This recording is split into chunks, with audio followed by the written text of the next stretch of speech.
राजस्थान का वो किला जहां पर पहला साका और जौहर हुआ था, जिसमें वीर सपूत हमीर देव की पत्नी ने किसी गलतफहमी के चलते जौहर कर लिया था।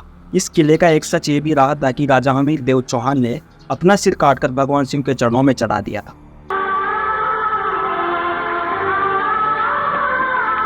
यहाँ पर चौहान वंश के कई वीर सपूतों ने जन्म लिया और शासन किया। सन 1225 ईस्वी में गोविंद राज के पोते वीर नारायण ने दुर्ग वापस छीन लिया। ये दुर्ग राजस्थान के गौरवशाली इतिहास में एक महत्वपूर्ण स्थान रखता है। चौहानों के उत्थान और पतन का मूक साक्षी रणथंभौर का दुर्ग। इस दुर्ग पर कई मुस्लिम आक्रांताओं की काली नजर पड़ी और यहाँ के वीर सपूतों ने उनका सामना किया।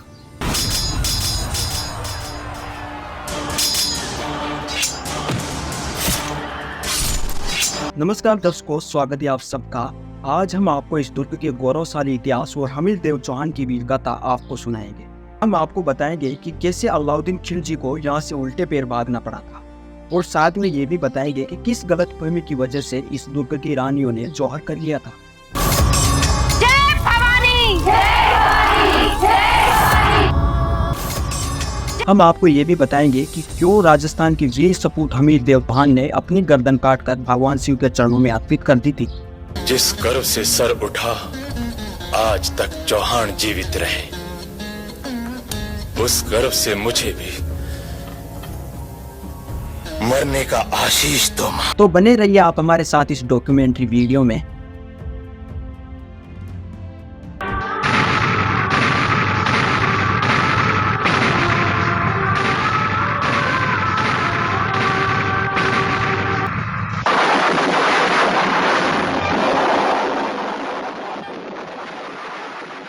तो फाइनली हमारी टीम पहुंची रणथंभौर के इस दुर्ग में, जो दिल्ली मुंबई रेल मार्ग के सवाई माधोपुर रेलवे स्टेशन से 13 किलोमीटर दूर रण और स्तंभ नाम की पहाड़ियों के बीच समुद्र तल से 481 मीटर ऊंचाई पर तथा 12 किलोमीटर की परिधि में बना हुआ एक दुर्ग है। दुर्ग के तीनों ओर पहाड़ों में प्राकृतिक खाई बनी हुई है, जो इस किले की सुरक्षा को मजबूत और अजय बनाती है। हमारी इस टीम में शामिल थे हेमंत, जिसने हमारी इस डॉक्यूमेंट्री वीडियो को कैमरे में रिकॉर्ड करने में हमारा सहयोग किया है।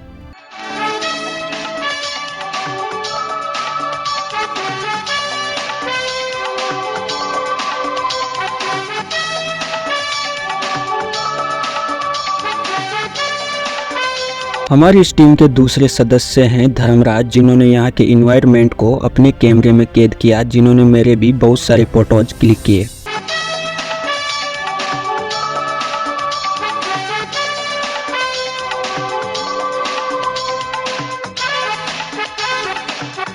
ऐसी बात नहीं है दोस्तों, मैंने भी यहाँ के बहुत सारे दृश्यों को शूट किया है और फोटोग्राफी भी की है।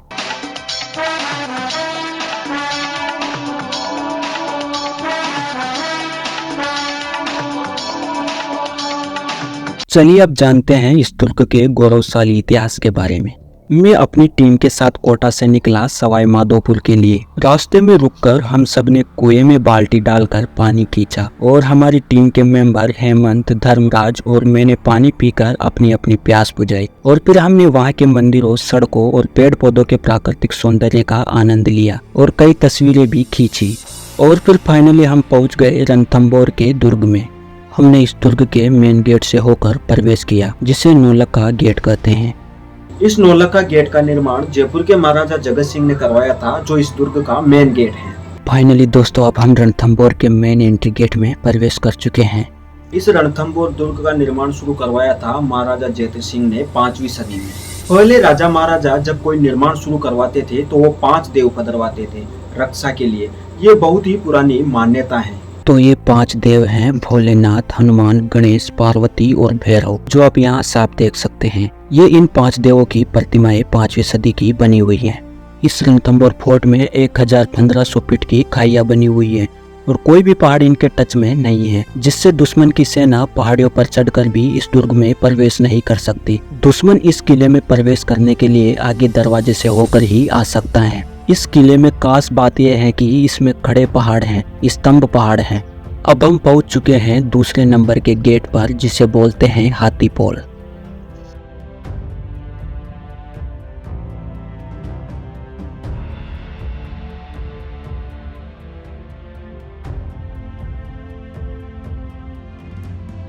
जब कोई दुश्मन इस किले पर आक्रमण करता है तो उसे नौलखा गेट को तोड़कर हाथीपोल गेट को तोड़ना पड़ता है। इस गेट में भी सामने पत्थर की चट्टान लगी हुई है। इसमें जो दीवारें बनी हुई है वो इस किले की सेफ्टी को बढ़ाती हैं, इसलिए इन्हें सेफ्टी दीवारें भी कहा जाता है। ये पत्थर जो बना हुआ है हाथीपोल पर, जो आगे से देखने पर ऐसा लगता है जैसे स्वयं श्री गणेश जी विराजमान हो, और पीछे से देखने पर ऐसा नजर आता है जैसे हाथी बैठा हो। ये इस पत्थर की खासियत है। ये है रणमल, जो राजा हमीर देव चौहान के हाथी को चलाता था। कहा जाता है कि रणमल, भोजराज और रत्तीपाल, इन तीनों गद्दारों ने मिलकर रणथंभौर दुर्ग को नष्ट करवा दिया था, क्योंकि ये तीनों गद्दार लास्ट में अलाउद्दीन खिलजी से मिल गए थे और अलाउद्दीन खिलजी से मिलकर इन तीनों ने दुर्ग का दरवाजा राजा हमीर देव चौहान के लिए बंद कर दिया था। जब राजा हमीर देव युद्ध जीतकर दुर्ग में वापस आए थे तो यहीं पर महाराज हमीर देव चौहान ने रणमल की दोनों भुजाएं और गर्दन काट डाली थी और कहा था कि एक देशद्रोही की सजा यही होती है। जब राजा हमीर देव चौहान रणमल का सिर काटकर गणेश पोल दरवाजे में पहुंचे तो हमीर देव ने यह दरवाजा भी बंद पाया, क्योंकि रत्तीपाल और भोजराज इस दरवाजे को भी बंद कर चुके थे। तभी राजा हमीर देव चौहान ने भगवान शिव से प्रार्थना की थी कि आज मेरी रानियां और प्रजा संकट में हैं और मेरे लिए दुर्ग के सभी दरवाजे बंद हो गए हैं। आज मुझे इतनी शक्तियां दे दो कि मैं अपनी प्रजा और रानियों को बचा सकूं, क्योंकि कहा जाता है कि राजा हमीर देव चौहान भगवान शिव के पुजारी थे। हमीर देव चौहान के घोड़े का नाम था बादल। ऐसा कहा जाता है भगवान शिव ने उस घोड़े को पवन का रूप दे दिया था, उड़ने का। तब वो घोड़ा इस पहाड़ी से होकर सीधा दुर्ग के अंदर पहुंच गया था। जैसा कि आप देख सकते हैं, इस पहाड़ी में घोड़े की टापों के निशान बने हुए हैं।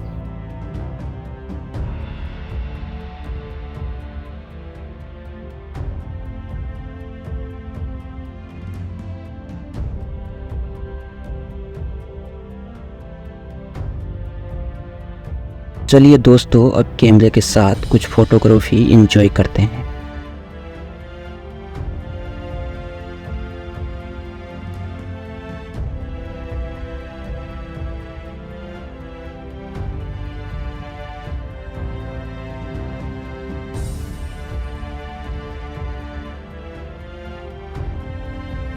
जब महाराजा हमीर ने दुर्ग में जाकर देखा तो वहां पर सब कुछ खत्म हो चुका था। रानी अग्नि जौहर कर चुकी थी, राजकुमारी पद्मा जल जौहर कर चुकी थी। ये सब देखकर महाराजा हमीर देव चौहान इतने दुखी हुए कि वो भगवान शिव के मंदिर में जाकर उन्होंने अपना सिर काट करके भगवान शिव के चरणों में अर्पित कर दिया था। ऐसा भी कहा जाता है कि भगवान शिव ने राजा हमीर को 3 बार जीवन दान दिया था, परंतु राजा हमीर ने भगवान शिव से कहा था, सिंह गमन सतपुरुष तिलिया तेल हमीर हट चढ़े न दूजी बार। ये कहकर राजा हमीर देव चौहान ने भगवान शिव के चरणों में अपने प्राणों की आहुति दे दी थी। राजा हमीर देव चौहान अपने इस हट के जरिए इतिहास में हटी हमीर के नाम से प्रसिद्ध हुए। अब बढ़ते हैं इस दुर्ग के अगले गेट की ओर, जिसे गणेश पोल गेट कहा जाता है। रणथंभौर के इस टूर में हमारी तरह स्कूलों से घूमने आए छात्र छात्राओं से हमारी मुलाकात हुई। वो भी इस दुर्ग के इतिहास के बारे में जानकारी इकट्ठा कर रहे थे। ये बड़ी हर्ष की बात है, आज भी हमारे देश में बच्चे साइंस मैथ्स पढ़ते हुए भी इस भारत के गौरवशाली इतिहास के बारे में जानने में रुचि रखते हैं। चलिए अब बढ़ते हैं आगे की ओर।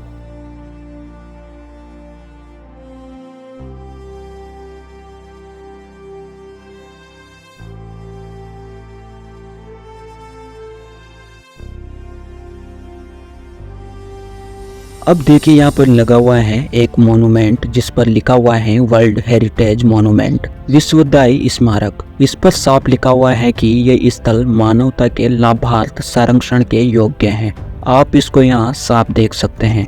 अब आप यहाँ देखिए, यह है रणथंभौर फोर्ट का मैप।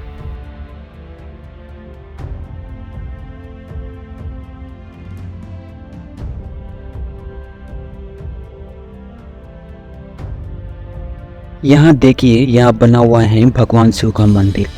चलिए इसके अंदर चलते हैं।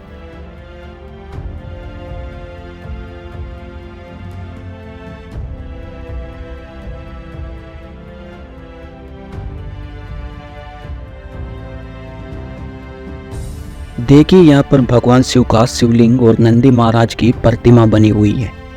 इन प्रतिमाओं की कुछ फोटोज करते हैं क्लिक। यहाँ भी एक मंदिर है, सीताराम मंदिर।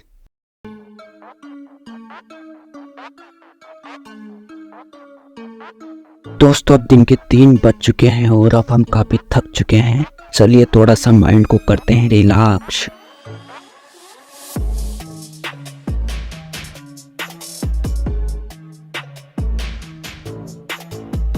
और हमें लगी है अब प्यास। चलिए पीते हैं पानी।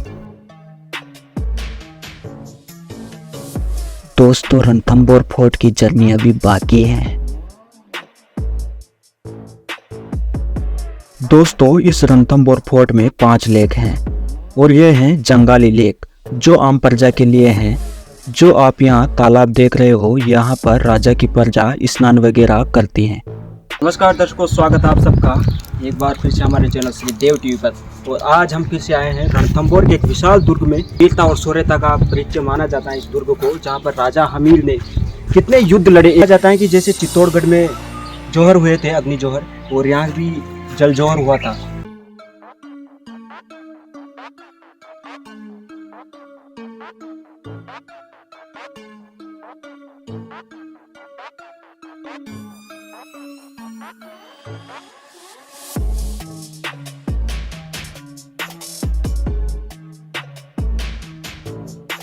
तो दोस्तों, अब हम चलते हैं 32 खंबा छतरी की ओर।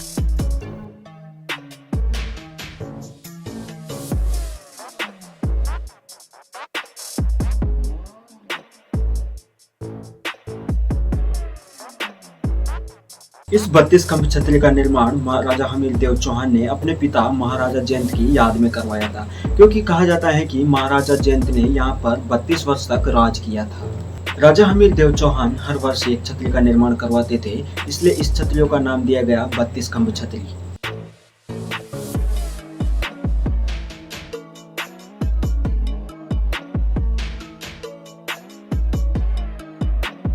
देखिए इस सुंदर उपवन की प्राकृतिक छटा। बरसात के मौसम में यहाँ उपवन और भी ज्यादा खूबसूरत लगते हैं।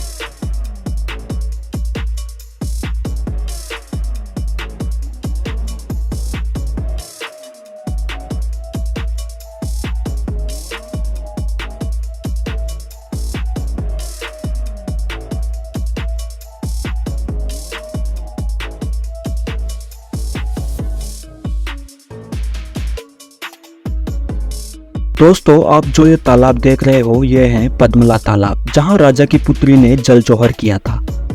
कहा जाता है कि जब अलाउद्दीन खिलजी ने इस दुर्ग में प्रवेश किया था और इस दुर्ग को जीतने की घोषणा कर दी थी, तभी सभी रानियों ने तो अग्नि जौहर कर लिया था। तब हमीर देव की इस पुत्री पद्मा ने इस तालाब में कूदकर जौहर किया था। ऐसा भी कहा जाता है कि वो पारस पत्थर लेकर इस कुंड में कूदी थी। पारस पत्थर वो वस्तु है जो लोहे को भी सोना बना देती है। दोस्तों, आप इस कुंड को अच्छे से देख सकते हैं। मैं वीडियो को और बड़ा करके आप सबको इस कुंड को अच्छे से दिखा देता हूँ।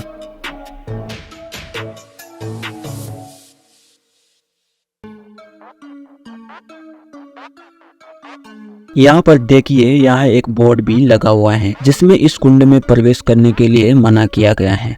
आप इसे भी पढ़ सकते हैं। चलिए दोस्तों, अब आगे बढ़ते हैं।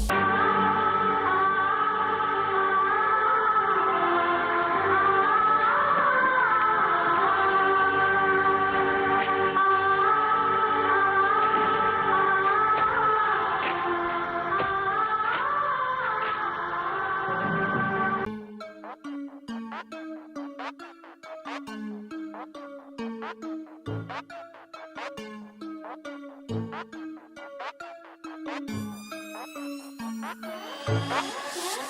फाइनली दोस्तों अब हम चलते हैं भगवान श्री गणेश जी के मंदिर की ओर, जहां पर दूर दूर से बहुत सारे यात्रीगण दर्शन करने के लिए आते हैं। अब हम चलते हैं मंदिर की ओर।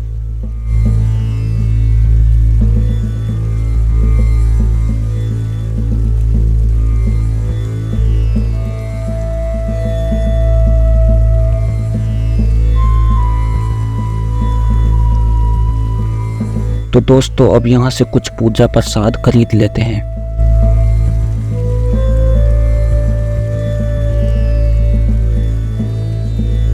फाइनली दोस्तों अब मैं जा रहा हूँ पूजा और प्रसाद लेकर भगवान श्री गणेश जी के मंदिर के अंदर। फाइनली मुझे हो चुके हैं भगवान श्री गणेश जी के दर्शन। आज के एपिसोड में बस इतना ही। आप सबसे फिर होगी मुलाकात। फिलहाल मुझे दीजिए इजाजत। नमस्कार।